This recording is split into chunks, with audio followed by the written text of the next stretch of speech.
Investment in securities market are subjected to market risk. Read all related documents carefully before investing. The securities quoted are for illustration only and are not recommendatory. Registration granted by SEBI, membership of a SEBI recognized supervisory body, if any, and certification from NISM is no way guarantee performance of the intermediary or provide any assurance of returns to investor. नमस्कार दोस्तों, मेरा नाम है दर्शन। स्वागत है आप सबका MMTC bye Tushar घोने sir के यूट्यूब चैनल पे। ये एक कमोडिटी रिलेटेड वीडियो है। तो आज हम जानेंगे commodity related news, future outlook and technical levels. तो चलिए शुरू करते हैं। अगर आपको ट्रेडिंग के रिलेटेड कोई भी डाउट हो तो फिर आप हमसे कनेक्ट कर सकते हैं डिस्क्रिप्शन बॉक्स में दिए हुए लिंक के साथ। तो आज हमारी पहली कमोडिटी है क्रूड ऑयल।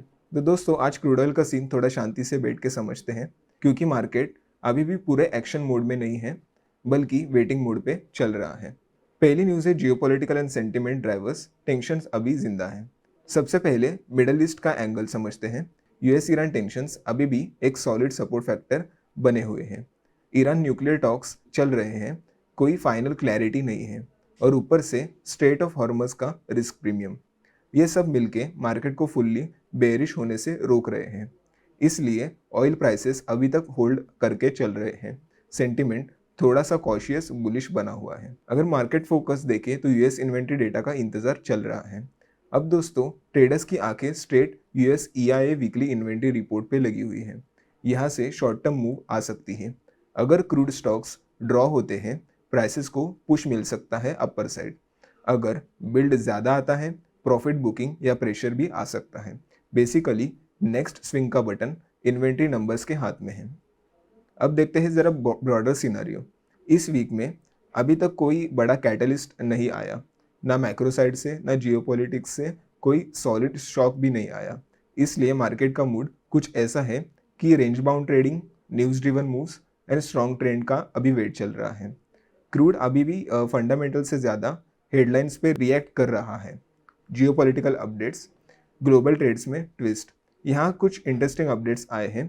वेनेजुला ने इजराइल को क्रूड शिप किया है और ये 2020 के बाद पहली बार हुआ है। इससे वेनेजुला के लिए न्यू एक्सपोर्ट रूट ओपन हुआ है और ग्लोबल ट्रेड फ्लोस थोड़े और डाइवर्सिफाई हो गए हैं। अब इंडिया रशिया एंगल देखते हैं। यूएस ट्रेड ऑफिशियल्स कह रहे थे कि इंडिया धीरे धीरे रशियन ऑयल कम कर रहा है और यूएस और अल्टरनेटिव एनर्जी इंपोर्ट्स बढ़ा रहा है। बेसिकली न्यू ट्रेड नेगोशिएशंस चल रहे हैं। लेकिन रशिया और इंडियन गवर्नमेंट ऑफिशियल्स क्लियर कर रहे हैं कि कोई ऑफिशियल ऑर्डर नहीं आया है रशियन ऑयल बंद करने का। इंडिया अभी भी कमर्शियल वायबिलिटी के बेसिस पे सोर्सिंग करेगा। तो ग्राउंड रियलिटी ये है, स्टेटमेंट अलग अलग आ रहे हैं लेकिन एक्चुअल फ्लोज अभी फुल्ली चेंज नहीं हुए। To summarise, geopolitical risk oil को सपोर्ट दे रहा है। Inventory data next move decide करेगा। बिग ट्रेंड से पहले मार्केट रेंज में घूम रहा है। तो चलते हैं इसके टेक्निकल लेवल्स पे। जैसे कि आप देख सकते हो, ये क्रूड ऑयल मिनी फ्यूचर्स का वन डे का चार्ट है और अभी फिलहाल क्रूड ऑयल मिनी फ्यूचर्स एक दो ट्रेंड लाइन के बीच में चल रहा है। प्रीवियस ट्रेडिंग सेशंस में, परसों के ट्रेडिंग सेशन में मार्केट ने इसको ब्रेकआउट दिया, बट उसकी नेक्स्ट कैंडल एक इनसाइड कैंडल टाइप फॉर्म हो चुकी है जो एक कंसोलिडेशन फेस दर्शा रही है। जब तक ये डेली कैंडल पैटर्न ये बॉक्स के अंदर रहेगा तब तक हमें कंसोलिडेशन ही एक्सपेक्ट करना चाहिए, at least till EIA inventory data का रिजल्ट आने तक। चलते हैं 1 आवर के टाइम फ्रेम पे। ये एक 1 आवर का चार्ट है क्रूड ऑयल मिनी फ्यूचर्स का, और जैसे कि आप देख सकते हो crude oil mini futures proper एक कंसोलिडेशन जोन फॉर्म कर रहा है। जैसे कि एक अपसाइड रेंज दे रहा है, फिर से एक डाउनसाइड, अपसाइड डाउनसाइड, एक कंसोलिडेशन फेस में दे रहा है, और एक अभी एक ट्रायंगल काइंड ऑफ फॉर्मेशन भी उसने क्रिएट किया है। अगर ये सस्टेन कर पाता है ये ट्रेंड लाइन ब्रेकआउट करने के बाद, तो हमें एक फर्स्ट रेजिस्टेंस देखने को मिल सकता है 5935 का, और उसके ऊपर 6021 का रेजिस्टेंस हमें दिख सकता है। तो चलते हैं 15 मिनट्स पे, देखते हैं इसके ट्रेड लेवल्स क्या रहेंगे। क्रूड ऑयल मिनी फ्यूचर्स के ट्रेड लेवल्स की बात करें तो एक लॉन्ग एंट्री मिल सकती है अबव 5870 के ऊपर, और 5890 का फर्स्ट टारगेट रहेगा एंड 5910 का सेकेंड टारगेट, एंड इसका स्टॉप लॉस होगा 5850 का। अगर डाउनसाइड की एंट्री देखें तो शॉर्ट एंट्री बनती है 5790 के नीचे, उसका फर्स्ट टारगेट होगा 5770 एंड सेकेंड टारगेट होगा 5750, और यहाँ पे हमारा स्टॉप लॉस होगा 5810 का। तो ये थे टेक्निकल लेवल्स क्रूड ऑयल के बारे में। चलते हैं नेचुरल गैस पे। Natural gas insights. आप टेंशन मत लीजिए, मैं जानता हूँ ये डेटा काफ़ी ज़्यादा है। जो लोग डिटेल में फंडामेंटल जानना चाहते हैं वो वीडियो पॉज करके ये डेटा पढ़ सकते हैं, बाकी मैं आपको ईजी वे में एक्सप्लेन करूँगा। Warmer weather outlook, price pressure का मेन रीज़न। सबसे पहले इस चार्ट की बात करते हैं। ECMWF असेंबल फोरकास्ट क्लियरली देख रहा है कि heating degree days HDD mid to late फरवरी तक नॉर्मल से नीचे रहने वाले हैं। अब HDD का सिंपल फंडा याद रखो, ज़्यादा HDD मतलब ज़्यादा ठंड, मतलब ज़्यादा हीटिंग डिमांड, यानी कि ज़्यादा गैस डिमांड। और दूसरा फंडा ये है कि जब कम HDD आता है, मतलब हीटिंग डिग्री डेज, तो हमें एक माइल्ड वेदर की पॉसिबिलिटी मिलती है, मतलब हीटिंग कम होती है और गैस डिमांड वीक रहती है। तो इस फोरकास्ट में ये बताया गया है कि HDDs 10 ईयर और 30 ईयर एवरेज से नीचे चल रहे हैं। और सबसे इम्पॉर्टेंट, अर्लियर फोरकास्ट के कंपैरिजन में और ज़्यादा गर्मी होने के चांसेस बढ़ गए हैं, यानी डाउन ट्रेंड का एक रिवीजन हमें यहाँ पे देखने को मिल रहा है। यहीं पे मार्केट थोड़ा सा नर्वस हो जाता है। इसका डायरेक्ट मतलब ये है कि रेजिडेंशियल और कमर्शियल हीटिंग डिमांड एक्सपेक्टेशन से कम। दूसरा पॉइंट, स्टोरेज से गैस कम निकलेगी, smaller withdrawals. And third point, market में गैस ज़्यादा बची रहेगी। और जब सप्लाई ज़्यादा फील होती है तो प्राइसेस पे प्रेशर आते हैं। ECMWF मॉडल को एनर्जी ट्रेडर्स बहुत सीरियसली फॉलो करते हैं। इसलिए जैसे ही फोरकास्ट वार्म होता है, मार्केट सेंटिमेंट तुरंत बेरिश साइड टिल्ट होता है। अगर ओवरऑल वेदर इम्पैक्ट देखें तो एक शॉर्ट टर्म नेगेटिव न्यूज़ है।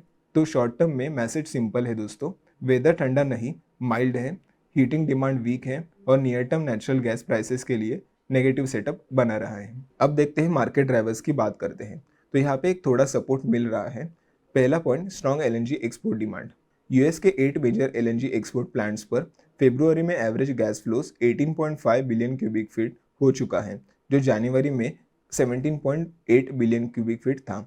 यानी एक्सपोर्ट्स स्ट्रांग है और ये एक डिमांड साइड सपोर्ट देता है, स्पेशली डोमेस्टिक ओवर सप्लाई के अगेंस्ट। सेकेंड पॉइंट, एशिया से पॉजिटिव लॉन्ग टर्म का सिग्नल। और एक इंटरेस्टिंग पॉइंट, चाइना के LNG इंपोर्ट्स के 2026 में रिकवर होने की एक्सपेक्टेशन है। ये शॉर्ट टर्म प्राइस को शायद ना उठाए, लेकिन ग्लोबल LNG डिमांड के लिए पॉजिटिव स्टोरी है, जो लॉन्गर टर्म में प्राइसिंग को सपोर्ट देते हैं। अगर इसका फाइनल टेक बोले तो शॉर्ट टर्म में वेदर वार्म है, HDDs लो, मतलब डिमांड वीक रहेगा एंड प्राइस अंडर प्रेशर रहेगा। अगर मीडियम टू लॉन्ग टर्म की बात करें तो LNG एक्सपोर्ट्स स्ट्रांग है, प्लस एशिया डिमांड रिकवरी की एक्सपेक्टेशंस भी बनी हुई है, मतलब सपोर्टिव अंडरटोन देखने को मिल सकता है। तो चलते हैं नेचुरल गैस के टेक्निकल लेवल्स पर। यह है नेचुरल गैस मिनी फ्यूचर्स का 1 डे का चार्ट। और जैसे कि आप देख सकते हो, आफ्टर टेकिंग रेजिस्टेंस, मार्केट ने एक स्ट्रेट फॉल दिया है और एक डाउनवर्ड जो एक ट्रेंड लाइन बनी हुई थी उसका भी उसने ब्रेक डाउन दिया है। नीचे के साइड एक डेली टाइम फ्रेम पे एक सपोर्ट दिख रहा है, जो कि अराउंड 279.3 और 271.9 के बीच का एरिया है। चलते हैं 1 आवर टाइम फ्रेम पे। यहाँ पे हमें एक सपोर्ट जोन दिख रहा है 276.4 से 273.1 के बीच का एरिया। और अगर मार्केट यहाँ से शॉर्ट टर्म के लिए रिबाउंड भी लेता है तो हमें फर्स्ट रेजिस्टेंस देखने को मिलेगा 290.5 से 292 के एरिया के बीच में। अगर मार्केट ये लेवल क्रॉस कर देता है तो हमें 300 का एक पहला रेजिस्टेंस दिखेगा जहाँ पे प्राइस रुक सकता है। अभी चलते हैं 15 मिनट पे और देखते हैं हमें क्या ट्रेड सेटअप देखने को मिलेंगे। ये एक 15 मिनट का चार्ट है। हमें लॉन्ग एंट्री देखनी है जब प्राइस 285 के अबव सस्टेन करे। हमारा फर्स्ट टारगेट होगा 287 का और हमारा सेकंड टारगेट होगा 289 का। और यहाँ पे हमारा स्टॉप लॉस होगा 283 का। अगर शॉर्ट एंट्री की बात करें तो 280 के नीचे अगर प्राइस जाता है तो हमें एक टारगेट 1 मिल सकता है 278 का, और टारगेट 2 एक्सपेक्ट करना चाहिए 276 का। और यहाँ पे हमारा स्टॉप लॉस होगा दोस्तों 282 का। तो ऐसे ही डेली लेवल जानने के लिए आप हमारे TG लेवल्स ऐप डाउनलोड कर सकते हैं। यहाँ पे प्रॉपर कस्टमर सपोर्ट, निफ्टी के levels, daily 3 to 4 trades provide किए जाते हैं विद इंस्टेंट अलर्ट फैसिलिटी। हमारी कम्युनिटीज़ है ऐप में, निफ्टी, इक्विटी एंड कमोडिटी। यहाँ पे proper entry, SL, target 1 and target 2 provide किए जाते हैं विद प्रॉपर रिस्क मैनेजमेंट। अगर आपको वीडियो इन्फॉर्मेटिव लग रहा है तो प्लीज़ लाइक कर दीजिए, तो इससे मेरा हौसला बढ़ेगा। चलते हैं हमारी next commodity gold and silver की बात करते हैं।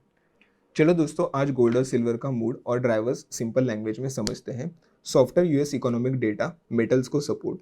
सबसे पहले US डेटा की बात। रिसेंटली आया दिसंबर US रिटेल सेल्स डेटा जो बिल्कुल फ्लैट है, जबकि मार्केट 0.4% ग्रोथ एक्सपेक्ट कर रहा था। इसका मतलब क्या निकला? कंज्यूमर स्पेंडिंग थोड़ी वीक लग रही है, ट्रेजरी यील्ड्स नीचे आए, और जब यील्ड्स गिरते हैं तो गोल्ड और सिल्वर होल्ड करने का कॉस्ट कम हो जाता है। इसलिए यह डेटा गोल्ड और सिल्वर के लिए सपोर्टिव रहा और प्राइसेस को नीचे गिरने से बचाया। Second point, safe haven demand अभी खत्म नहीं हुई। दोस्तों, ग्लोबल अनसर्टिनिटी का गेम अभी ओवर नहीं हुआ है। जियोपॉलिटिकल टेंशंस, इकोनॉमिक स्लोडाउन का फियर, इन सब के चलते सेफ हेवन डिमांड अभी भी मार्केट में जिंदा है। इसी वजह से इन्वेस्टर बार बार गोल्ड और सिल्वर जैसे डिफेंसिव असेट्स की तरह लौट रहे हैं। मतलब डाउनसाइड पे बाइंग इंटरेस्ट आ रही है। Third point, silver broader demand trends. Silver का फंडा थोड़ा अलग है। सिल्वर इंस्टीट्यूट के अकॉर्डिंग 2026 में global silver demand broadly stable रहने की एक्सपेक्टेशन बताई जा रही है। इंडस्ट्रियल डिमांड थोड़ी वीक हो सकती है, लेकिन रिटेल इन्वेस्टमेंट स्ट्रांग रहने वाले हैं जो बैलेंस बना के चलेंगे। सबसे important point, structural supply deficit अभी भी मार्केट में है, यानी सप्लाई कम और डिमांड ठीक ठाक। लॉन्ग टर्म में ये चीज़ प्राइस को सपोर्ट करती है। Fourth point, long term silver forecast, bank of America का व्यू। अब थोड़ा लॉन्ग टर्म, थोड़ा एक्साइटिंग पार्ट है। बैंक ऑफ अमेरिका के एनालिस्ट का मानना ये है कि 2026 तक सिल्वर $135 से $309 पर आउंस के बीच जा सकता है। ये एक प्रोजेक्शन बेस्ड है, गोल्ड टू सिल्वर रेशो के हिस्टोरिकल बिहेवियर पे, और एक पास्ट बुल मार्केट में ये रेशो एक्सट्रीम लोज तक कंप्रेस हुआ था। मतलब according to past data Bank of America ने ये निष्कर्ष निकाला है।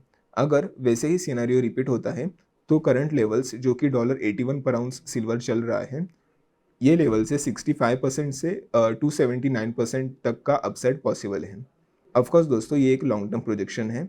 अगर इसका फाइनल टेक देखें तो अगर गोल्ड की बात करें तो weak US data plus safe haven demand stable to supportive biased है गोल्ड में।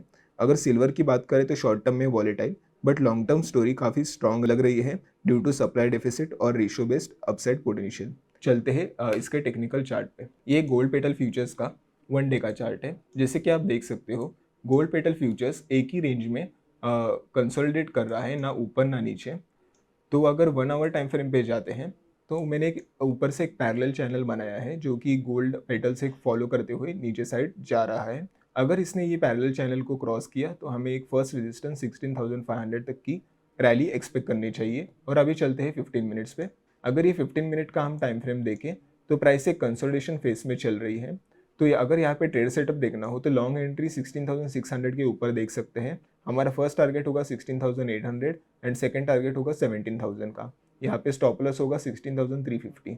अगर शॉर्ट साइड एंट्री देखनी होगी तो 15,700 के नीचे बन रही है, और हमारा टारगेट 1 होगा 15,500 का और टारगेट 2 होगा 15,300 का। यहाँ पे हमारा स्टॉप लॉस होगा 15,950। तो ये था ट्रेड सेटअप गोल्ड पेटल्स का। चलते हैं सिल्वर पे।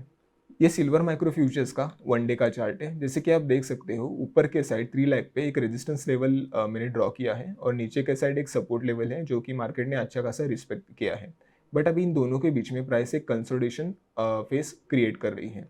अगर 1 आवर के टाइम फ्रेम पे चलते हैं तो हमें दिख रहा है कि प्राइस 2,73,400 के लेवल्स तोड़ नहीं पा रही, बार बार उससे रिजेक्शन ले रही। जैसे कि 1 2 3 3 बार प्राइस ने रिजेक्शन लिया है और पिछला स्विंग लो भी उसने ब्रेक किया है। तो एक बियरिश सिग्नल दर्शाता है। बट एज ये बहुत वॉलेटाइल असेट है, तो ये एक ऊपर के साइड ब्रेकआउट देके मैं आपके लिए ड्रॉ कर देता हूँ। जैसे कि इसने 3 बार यहाँ पे रेजिस्टेंस लिया है, और जो प्रीवियस स्विंग लो है वो ब्रेक करने के बाद मार्केट ऐसे परफॉर्म कर सकता है। या फिर अगर इसका दूसरा सिनेरियो जाने तो मार्केट सीधा इसके ऊपर ब्रेक करके एक रिटेस्ट देके फिर से ऊपर भी जा सकता है। तो ये 2 सिनेरियो हमें सिल्वर माइक्रो फ्यूचर्स में देखने को मिल रहे हैं। अभी 15 मिनट्स में जाके इसके ट्रेड लेवल्स जानते हैं। सेम लाइक गोल्ड, ये भी एक कंसोलिडेशन फेज में चल रहा है। हमें लॉन्ग एंट्री सोचनी है ओनली अबाउट 2,78,500 के ऊपर। तो हमारा फर्स्ट टारगेट दिख रहा है 2,84,500 और सेकेंड टारगेट 2,88,950 का। यहाँ पे स्टॉप लॉस होगा 2,74,500 का। और हमें शॉर्ट साइड सोचना है ओनली बिलो 2,51,400। हमारा फर्स्ट टारगेट होगा 2,44,500 का, और सेकेंड टारगेट होगा 2,37,100 का। यहाँ पे स्टॉप लॉस होगा 2,56,500 का। तो आशा है आपको ये लेवल्स क्लियर हो गए हैं। ऐसे ही डेली लेवल्स के लिए आप हमारे टीजी लेवल्स ऐप डाउनलोड कीजिए। डिस्क्रिप्शन बॉक्स में लिंक मिलेगी आपको। यहाँ पे proper customer support, Nifty levels, daily के 3 to 4 ट्रेड्स दिए जाते हैं विद इंस्टेंट अलर्ट। और हमारी कम्युनिटीज़ है जैसे कि Nifty, equity and commodity and swing trading. यहाँ पे प्रॉपर ट्रेड्स दिए जाते हैं with entry, SL, target 1 and target 2 with proper risk management. अगर आपको किसी ट्रेडिंग के रिलेटेड कोई भी डाउट हो तो फिर आप हमसे कनेक्ट कर सकते हैं डिस्क्रिप्शन बॉक्स में दिए हुए लिंक के साथ। धन्यवाद, आपका दिन शुभ रहे।